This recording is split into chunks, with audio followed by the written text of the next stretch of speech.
O que está acontecendo? Por que a gente tem aí esse atrito quase acontecendo já com consequências aí reais, né? Perdas de vidas, enfrentamento militar entre Rússia e Ucrânia. Bom, eu vou começar, depois passo aqui para o meu colega. Temos um número elevado de tropas russas, acima de 100 mil na fronteira com a Ucrânia atualmente. Sabe qual é o tamanho do exército brasileiro? Olha, depende. O exército brasileiro é significativamente menor do que o exército russo. Eu ia falar só que a gente tem 200 mil pessoas mais ou menos no exército brasileiro. Então metade do exército brasileiro está na fronteira com a Ucrânia. Mas mesmo no caso russo, houve um deslocamento importante de tropas até da Sibéria para a fronteira com a Ucrânia. Além disso, há tropas na Bielorrússia, no norte da Ucrânia, no que muitos interpretam como uma ameaça para uma segunda invasão. Depois de 2014, já houve uma invasão e anexação, na verdade, da Crimeia, que é uma província da Ucrânia. Está havendo uma forte resposta por parte da OTAN, que busca dissuadir a uma atuação militar russa. Isso está gerando uma tensão geopolítica ampla. Como vamos falar daqui a pouco, isso pode ter um impacto, inclusive, na economia global, impactar muito a economia brasileira também. E o que está em jogo realmente é a pergunta de por onde passa a fronteira da esfera de influência russa, se a Ucrânia pertence de alguma forma a essa esfera de influência. Parece que a Rússia está buscando recuperar um pouco esse espaço perdido ao longo, depois do final da Guerra Fria. Mas também um país profundamente dividido, a Ucrânia, que possui também laços com a Europa, que nesse momento é o símbolo dessas tensões crescentes da Rússia de um lado e da OTAN do outro. Ou seja, a Rússia está querendo ter uma guerra ali com a Ucrânia e parece que o negócio vai ser feio se estourar. Certamente. A narrativa russa é que aquilo é uma resposta a uma suposta agressão ou uma ameaça por parte da OTAN. Existe uma narrativa importante por parte da Rússia de que os Estados Unidos prometeram, depois do final da Guerra Fria, de que não aumentariam, ou não convidariam outros países da Europa Leste a fazer parte da OTAN.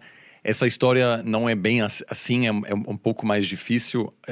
Isso foi no contexto de um debate sobre onde tropas americanas ficariam na Europa Oriental, na Alemanha Oriental. Esse debate, na verdade, não era sobre a Europa Leste, mas existe essa narrativa. É preciso respeitar o fato da Rússia ter passado por um trauma, um colapso, né?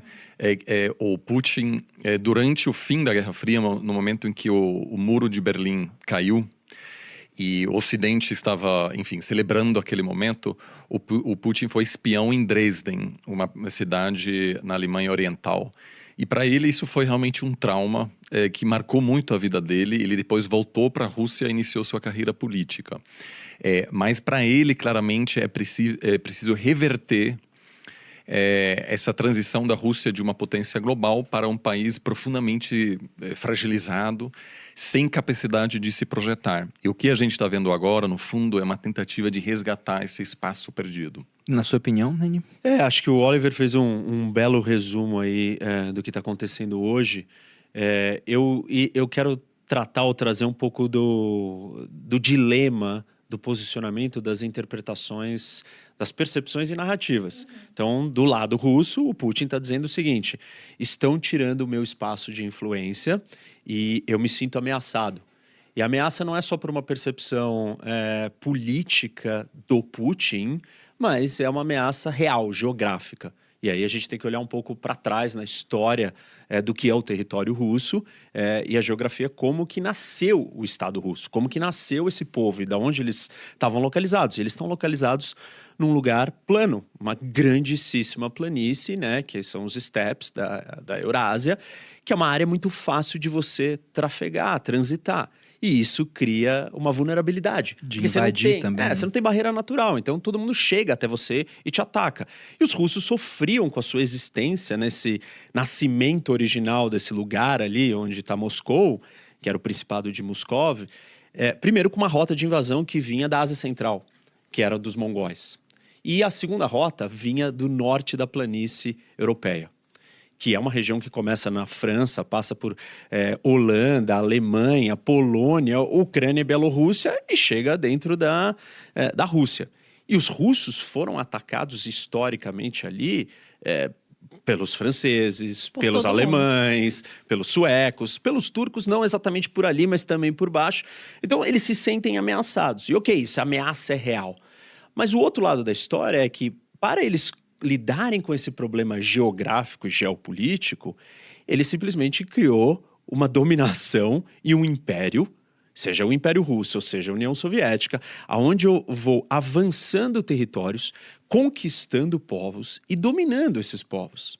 E nesse processo de dominação, ele tenta alterar as identidades nacionais. Ele tenta acabar com a independência, com a liberdade, com a autonomia de todas essas pessoas. Tanto que o problema da Rússia, geopolítico, eu no lugar onde eu tô, eu sou vulnerável. Para eu deixar de ser vulnerável, eu preciso crescer. Quando eu cresço, eu abocanhei um monte de gente que não era parte do meu povo dentro da minha nação. E aí eu preciso gerenciar todas essas pessoas. E aí eu preciso de uma autoridade central forte, repressora e dominadora, que é o que aconteceu historicamente com a Rússia. E aí, óbvio que esses povos conquistados querem se tornar autônomos e começam a lutar pela sua independência. E é isso que acontece. E aí ele começa a se fragmentar. Só que quando ele começa a ficar pequeno de novo... Ele parte Tem para a que crescer. expansão. Porque ele fica se sentindo vulnerável. Porque as rotas de acesso até ele estão muito fáceis. E tudo que ele não quer, como o Oliver colocou, é que a Ucrânia vire uma base do seu rival ou do seu inimigo. Como uma base? Colocar tropas do Ocidente ou da OTAN, que é uma aliança militar, na Ucrânia. Se você colocar tropas dentro da Ucrânia, você colocou tropas, sei lá, tipo, dentro quase que da Rússia. Não dá tempo para reagir. Então, ele não vai negociar e ele não vai aceitar perder esse território. Esse é o ponto-chave para ele. Agora, qual que é a narrativa do outro lado, do Ocidente e da OTAN? É simplesmente assim... Bom, nós estamos cercando o Putin porque nós estamos trazendo todo mundo para o nosso lado? De certa maneira, sim. Mas se você não fizer isso, o que acontece? Ele expande e ele cerca. Ele nos cerca, como ele fez. Quando? Na União Soviética. E aí o Ocidente tem um problema, porque o projeto de cercar do Ocidente não é igual ao dele. O dele é um projeto de ocupação, dominação, ditatorial, imperialista. E o do Ocidente olha, você tem que ser uma democracia, se juntem ao nosso projeto europeu democrático, temos uma aliança democrática. Eu estou querendo trazer aqui a clareza desse choque de visões. Eu não estou negando que o Putin se sente ameaçado e que não é legítima a sensação de ameaça. Mas não fazer nada e permitir que ele avance é um problema ainda maior. Então, enfim, aqui a gente tem colocado um pouco das duas narrativas e um pouco de história para misturar.